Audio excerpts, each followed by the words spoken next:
This is a News 4 update.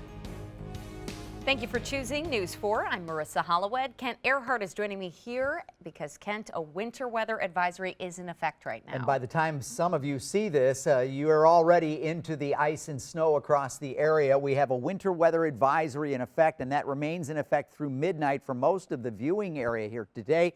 And you can see the super predictor. I'm going to start it at 10 a.m. and the snow and ice moving into the area. Freezing rain and sleet with light accumulations of ice possible through the afternoon. And that's when the heaviest of this should fall.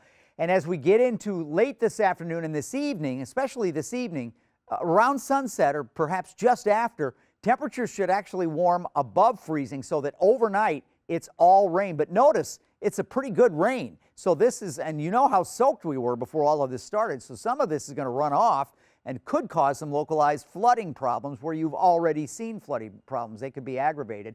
But then all of this moves out in the morning and cold air really settles in across the area. And as a result of all that rain that we expect in the wake of the snow and ice, we're looking at a flood watch that's in effect through tomorrow morning at 6 a.m. So a lot going on with snow and ice today. Slick conditions, especially this afternoon. Be careful. Stay off the roads if you don't have to.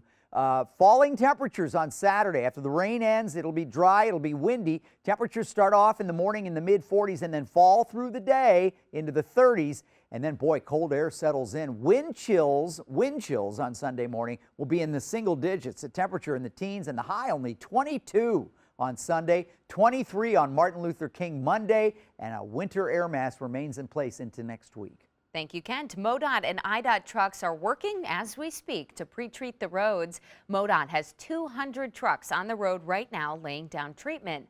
IDOT says it's being a little more strategic deploying crews. They've focused on Interstates 270 and 255. Both agencies urge drivers to share the road and give their trucks plenty of room to work. In other news this morning, we continue to follow a story breaking overnight in North St. Louis County. A teenager is in critical condition after being rescued from a fire in Florissant overnight. The fire started at a home on Curtis Court. Firefighters are investigating a cause of that fire, but they can't get into some of the areas because of the extensive damage inside. Also breaking overnight, News 4 is learning a St. Louis police car was rammed in a chase with a suspect. That chase came to an end at the corner of Shreve and West Florissant in North City.